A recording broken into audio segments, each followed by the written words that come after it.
അരക്കൻ ആർമിയുടെ കഥ നമ്മൾ കഴിഞ്ഞ കുറേ ദിവസമായിട്ട് പറയുന്നുണ്ട്. അവർ മ്യാൻമറിലെ റഖീൻ എന്ന പ്രദേശം പൂർണ്ണമായും പിടിച്ചു. ചിൻ മേഖലയും അവരുടെ കയ്യിലാണ് എന്നൊക്കെയാണ് നമ്മൾ കഴിഞ്ഞ ദിവസം ചർച്ച ചെയ്തത്. ഇപ്പോൾ കേൾക്കുന്നൊരു വാർത്ത, ചില വിശകലനങ്ങൾ പറയുന്നത് മ്യാൻമറിനും ഇന്ത്യക്കുമിടയിൽ, ബംഗ്ലാദേശിനുമിടയിൽ ഒരു പുതിയ രാജ്യമുണ്ടാവാൻ പോകുന്നു. ആ രാജ്യം ലോകത്തെ മറ്റൊരു ബുദ്ധമത ഭൂരിപക്ഷ രാജ്യം, അല്ലെങ്കിൽ ബുദ്ധമതക്കാർ മാത്രമുള്ള അവരുടെ ഒരു രാജ്യമായി മാറുന്നു എന്നാണ് കേൾക്കുന്നത്. അതിൻ്റെ വിശദാംശങ്ങൾ ഒന്ന് പറഞ്ഞു. 1971 ബംഗ്ലാദേശ് ഉണ്ടായ ശേഷം ഈ മേഖലയിൽ പുതിയൊരു രാജ്യം ഉണ്ടാകാൻ പോകുന്നു, റഖീൻ. അത് സുബീർ ഭൗമിക് ആണ് റിപ്പോർട്ട് ചെയ്യുന്നത്. ഇദ്ദേഹം BBC-യുടെയും റോയിട്ടേഴ്സിൻ്റെയും ഈ മേഖലയിൽ ലേഖകനായിരുന്നു. കുറേ വർഷങ്ങളായിട്ട് ഞാൻ അദ്ദേഹത്തിനെ ഫോളോ ചെയ്യുന്നുണ്ട്. അദ്ദേഹം ആ നോർത്ത് ഈസ്റ്റിലെ കലാപകാരികളും ഒക്കെ ആയിട്ടൊക്കെ ഇൻ്റർവ്യൂ ഒക്കെ ചെയ്യുന്നുണ്ടായിരുന്നു. ഇപ്പോൾ റിട്ടയർ ചെയ്തു. കോവിഡ് കാലത്തും ഒക്കെ BBC-യിൽ ജോലി ചെയ്യുന്നുണ്ടായിരുന്നു. ഇദ്ദേഹം പറയുന്നത് താമസിയാതെ ഇത് സ്വാതന്ത്ര്യം പ്രഖ്യാപിക്കും, റഖീൻ എന്ന് പറഞ്ഞൊരു രാജ്യം വരാൻ പോകുന്നു.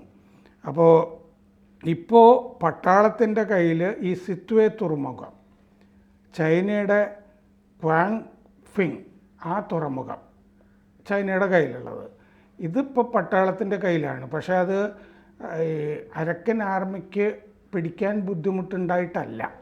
അവരത് മടിച്ചു നിൽക്കുന്നത് എന്താണെന്ന് വെച്ചാൽ ഈ റഖീൻ രാജ്യത്തിനെ പടിഞ്ഞാറും കിഴക്കുമുള്ള രാജ്യങ്ങൾ അംഗീകരിക്കുമോ എന്നുള്ള കാര്യത്തിലൊരു ഉറപ്പ് അവർക്കുണ്ടാവണം. ആ സംസാരങ്ങളൊക്കെ നടക്കുന്നുണ്ട്.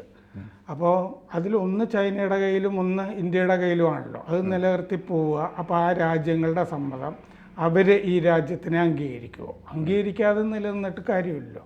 ആ ചർച്ചകൾ നടന്നുകൊണ്ടിരിക്കുകയാണെന്നാണ് അദ്ദേഹം. അതിൻ്റെ ഭാഗമായിട്ട് ഈ കഴിഞ്ഞ വർഷം ആദ്യം അരക്കൻ ആർമിയുടെ പ്രതിനിധികൾ ഇന്ത്യയിൽ വന്നിരുന്നു.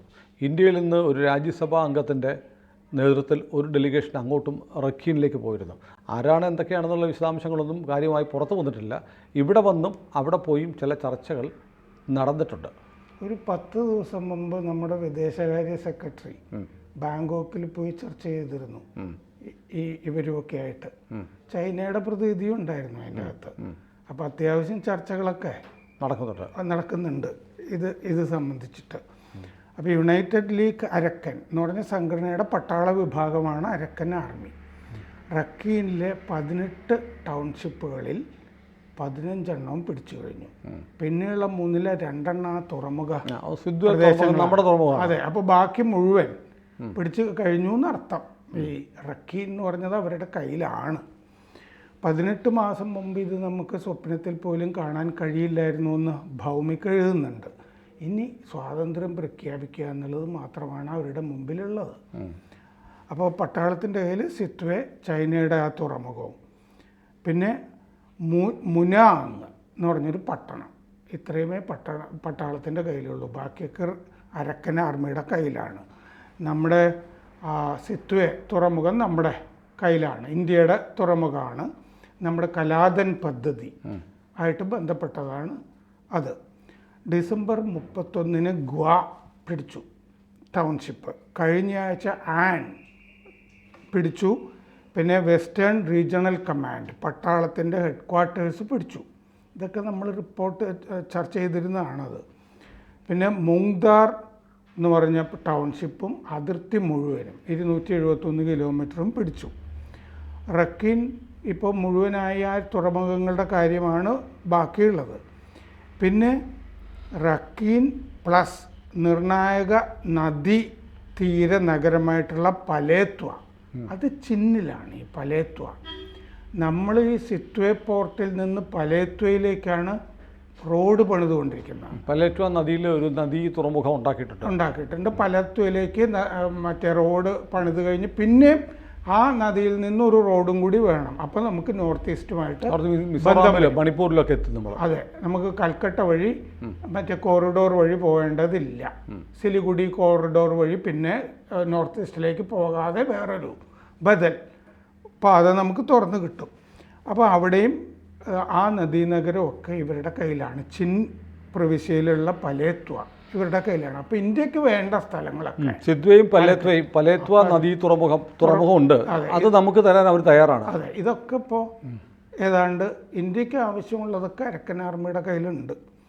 പട്ടാളത്തോട് വേണമെങ്കിൽ ഈ ഘട്ടത്തിൽ സംസാരിക്കാൻ അരക്കൻ ആർമി തയ്യാറാണ് എന്ന് ഇദ്ദേഹം റിപ്പോർട്ട് ചെയ്യുന്നു. അതേപ്പറ്റി എനിക്ക് അത്ര ഉറപ്പ് തോന്നുന്നില്ല.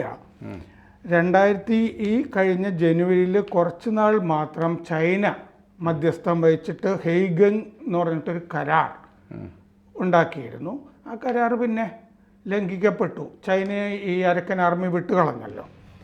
ഇന്നലെ ഒരു പ്രസ്താവന അരക്കൻ ആർമി പുറപ്പെടുവിച്ചിട്ടുണ്ട്.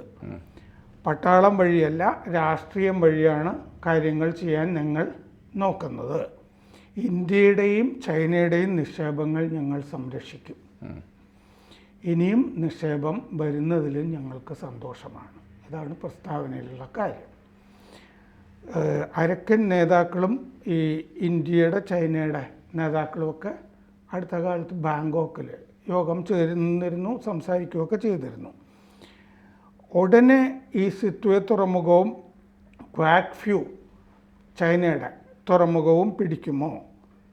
പിന്നെ ചൈനയുടെയും ഇന്ത്യയുടെയും പ്രതികരണം കാത്തിട്ടായിരിക്കുമോ അത്? ഈ ചോദ്യങ്ങൾ ഈ ഭൗമിക്കും ഉയർത്തുന്നുണ്ട്. മ്യാൻമർ വ്യോമസേന നാവികസേന, അതായത് പട്ടാള ഭരണകൂടത്തിൻ്റെ തോറ്റു കഴിഞ്ഞു. അവസാന പോരിന് റീഗ്രൂപ്പിംഗ് ഒക്കെ വേണ്ടി വരും എന്ന് ഇതിൻ്റെ അകത്ത് എഴുതിയിട്ടുണ്ട്. അത് പക്ഷെ പട്ടാളത്തിൻ്റെ കാര്യമല്ല, ഈ 3 സേനകളുണ്ടല്ലോ അവരുടെ കാര്യമാണ് ഈ പറയുന്നത്. തുറമുഖം പിടിക്കാത്തത് രാജ്യത്തിന് അംഗീകാരം കിട്ടുമോ എന്നുള്ള സംശയം കൊണ്ടാണ്. ഏഷ്യയിലെയും വെസ്റ്റിലെയും രാജ്യങ്ങളൊക്കെ അംഗീകരിക്കാത്ത സ്വാതന്ത്ര്യത്തിന് അർത്ഥമൊന്നുമില്ല എന്ന് അരക്കൻ ആർമിക്ക് അറിയാം.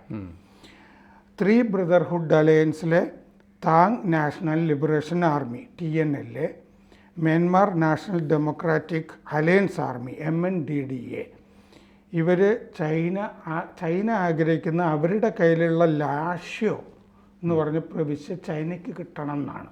ചൈനയുടെ അതിർത്തിയിലുള്ളതാണ്. പക്ഷേ ആ 2 സേനകളും അവർക്ക് കൊടുക്കാൻ തയ്യാറല്ല. അപ്പോൾ അരക്കൻ ആർമിയെ പോലെ തന്നെ മറ്റ് 2 വിമത സേനകളും ചൈനയുടെ കൂടെയല്ല, ചൈന പറയുന്ന പോലെയല്ല നടക്കുന്നത്.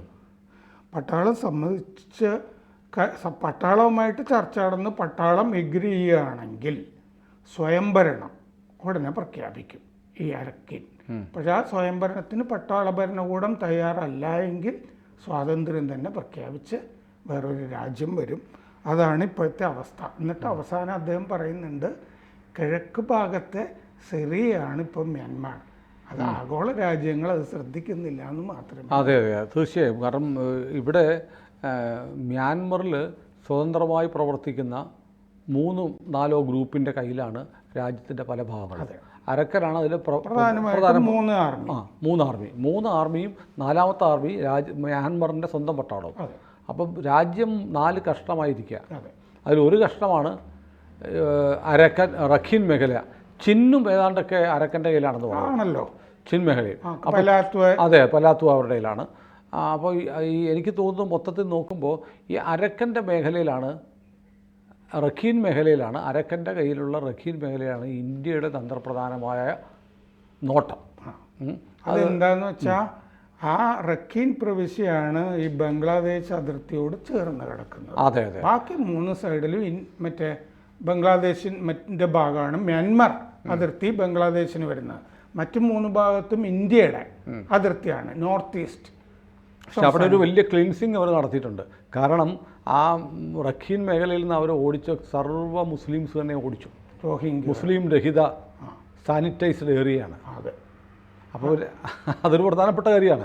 അപ്പോൾ ബംഗ്ലാദേശിൻ്റെ അതിർത്തിയിൽ ഒരു മുസ്ലിം വിരുദ്ധ, ഇസ്ലാമിക വിരുദ്ധ രാജ്യമുണ്ടായി വരുന്നു എന്നതാണ്.